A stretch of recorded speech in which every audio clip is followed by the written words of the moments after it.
you're raised a certain way, and then like, are you believing this because you actually do, or because they've been taught it? Or, I just feel like Definitely. for sure. What's your name? Meredith. Meredith. My name is Sabur. Meredith, the thing is... I don't know. I want to have go. Oh, no, that's fine. Please, she doesn't want to I just go. wanted to. No, that's fine. Yeah. So, the thing is, Meredith, Quran gives you a criteria. And that criteria, I think, is a criteria that human beings can agree with. They may not agree with the Quran, but they can agree with the criteria. And that criteria is, don't follow your forefathers. Don't follow your society. Don't follow your own desires. Because two human beings can be taught the same thing, and they will have opposite reactions. So, for example, somebody may be a lung surgeon, and they still smoke cigars. They have the logical idea that cigars are bad, but do they act upon it? No. So your desires don't lead you to truth either. So the Quran says society doesn't lead you to truth. Your desires don't lead you to truth.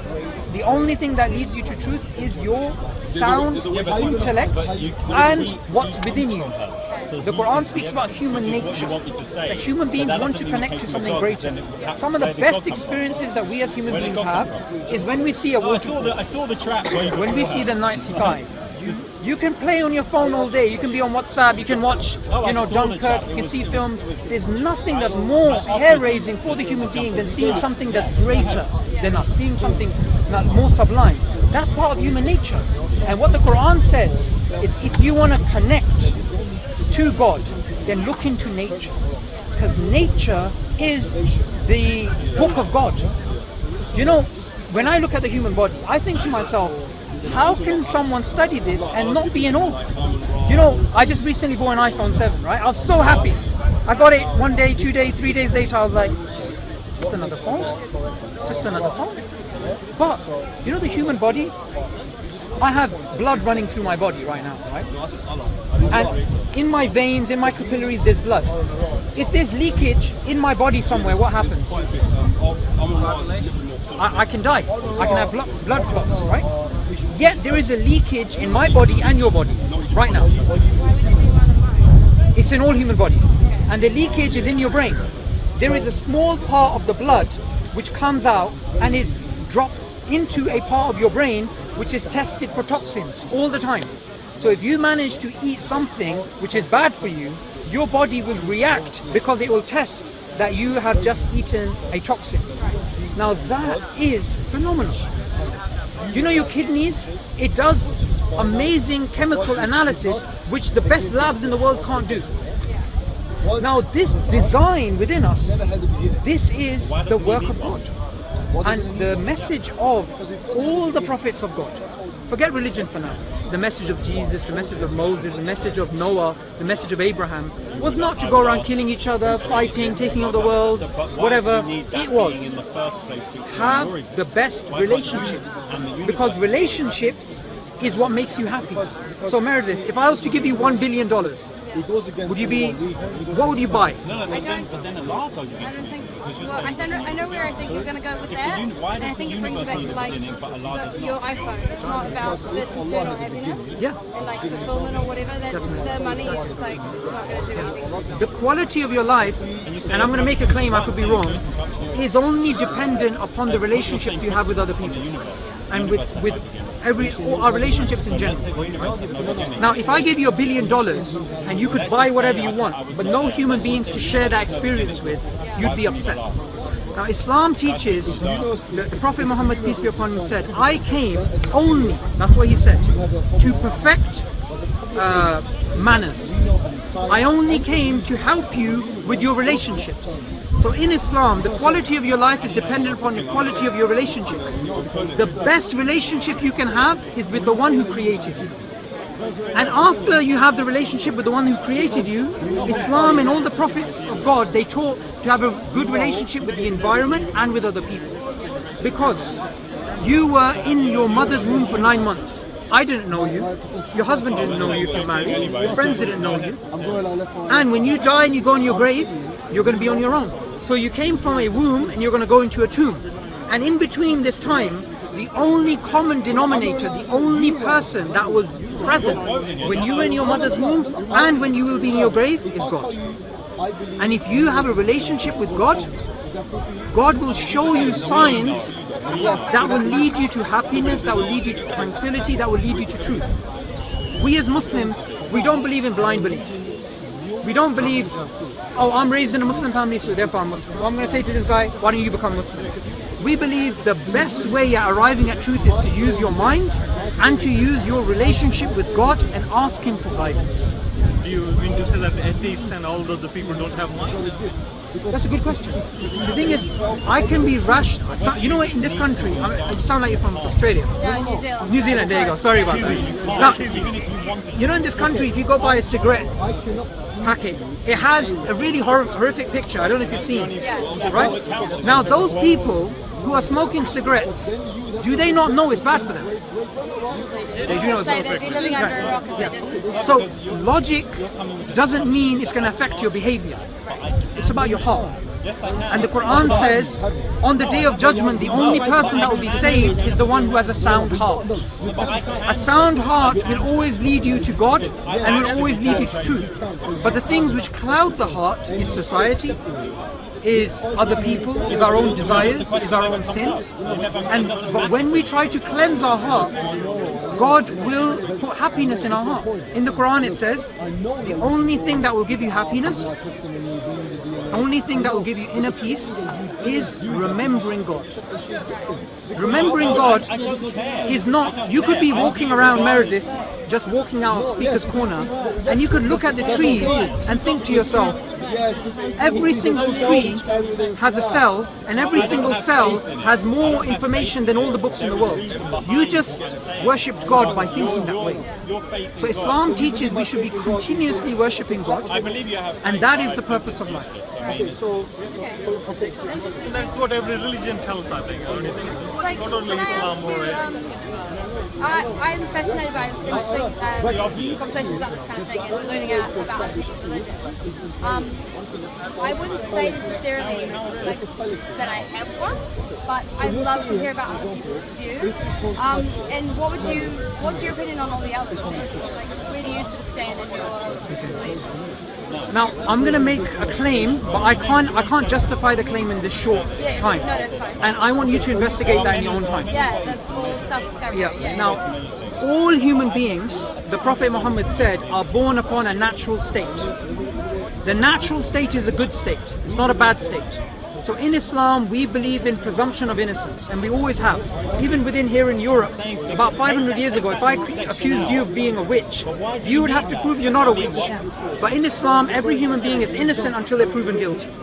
Why? Because human beings are fundamentally good. So the Prophet Muhammad said, every human being is born upon a natural state, but it is their society which changes them, for good or worse. Now, all religions, fundamentally, I believe, not all religions, I would say most religions, originally came with the same message.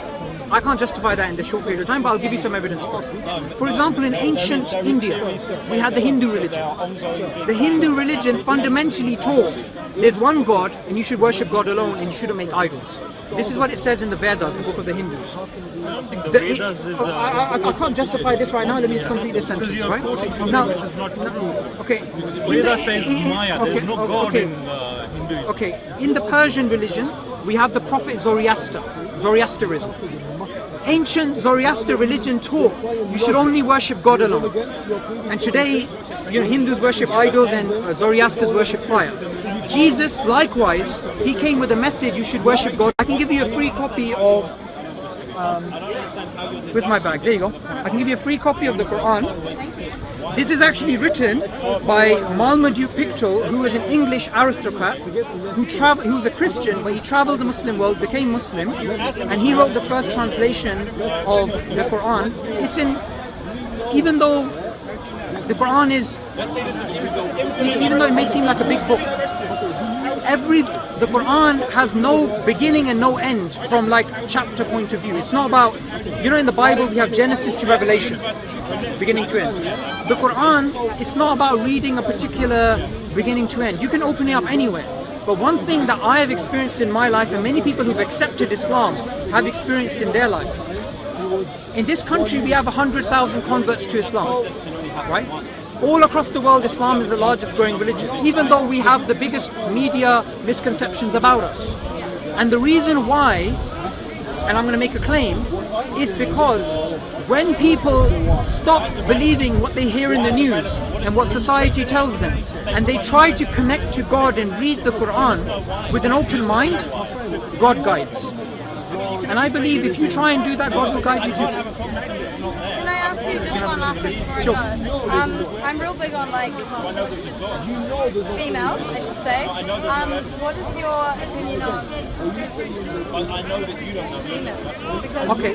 I know from a lot of societal, in the media and everything, and you say they can have kind of a bad view sometimes. They paint it in such a bad light. But that's all I see of it. So I just want to know, like, is that the truth, or is this a blanket theory they're putting on everything? Some of the things they say in the media are true. Yeah. For example, Islam, women wear hijab. Yeah. Some of the things are false. But I just want to give you one piece of data. All across the world today, and from the beginning of time, women have been oppressed by men. The fundamental oppression started of women before their birth. Even in my own country, Pakistan, and originally India, and even in most of the world today, except the Western world, most of the world today, if somebody finds out they have a female child when they're pregnant, they sometimes have abortions or they're very upset. Even in my own country of Pakistan, people are very ignorant. In India, every single year, there's 1 million abortions of females. Statistically, women have always been more than men, but in India, that statistic is more men than women because of abortions. The Quran, God makes a claim, and He makes a claim that there's only one childbirth story in the Quran, only one. There is a woman who's pregnant, and this woman who's pregnant, she's about to give birth. And when she's about to give birth, and she gives birth, a female baby comes out. And she cries out to God and says, why have you given me? Oh my God, this is a girl. I wanted a boy. And God says, the female is not like the male. And God is saying in that verse that the qualities of a female are qualities that a male doesn't have. And we believe in Islam there's qualities males have which females don't have. And in the Quran, 1400 years ago when the Prophet Muhammad came, and this is a historical fact you can check out, when the Arabs, because we couldn't know if the baby was male or female before he was born. When some females were born, and if there was too many females, they were buried alive. This is a historical fact.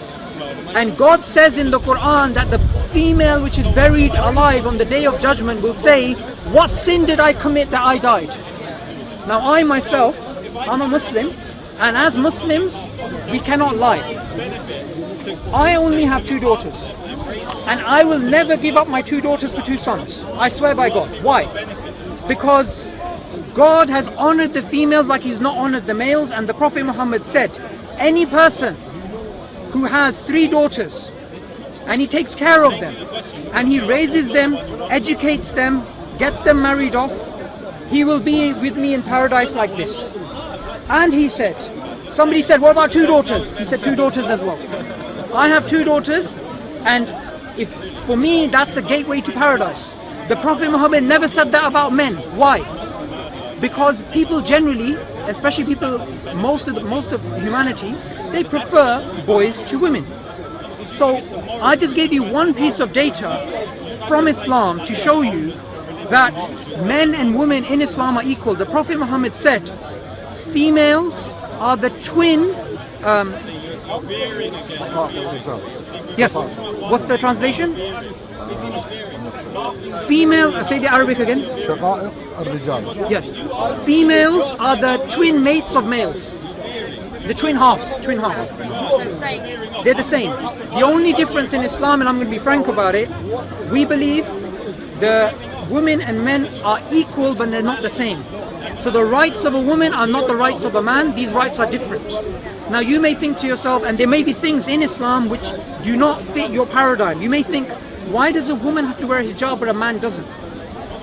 I can't answer that question. I can only show you why I believe Islam to be true. But what I can say to you is that Okay, what I can say is this. Before you took over, one thing. God, all throughout humanity, people have different morals. I believe the best person who can tell you the right way to live and not live is God. So if God says something, I follow it. In Islam, a man is not allowed to wear gold. A woman is. A man is not allowed to wear silk. A woman is. I'm married and I've been married for 5 years. I just got paid 2 days ago. And when I got paid, 2/3 of my pay I gave to my wife. Because in Islam, a woman, if she earns, like my wife works as well sometimes and I work. When she earns money, she keeps her money, because in Islam a woman doesn't have to share her wealth. But in Islam, I have to provide for her. Now somebody can say, that's oppression on men, not women. I can't wear gold, I can't wear this. But I accept it because God said it. That's basically it. You guys can carry on, because I need to go pray. But it's fantastic speaking to you. Thank you. Just one comment here. 4 weeks ago I became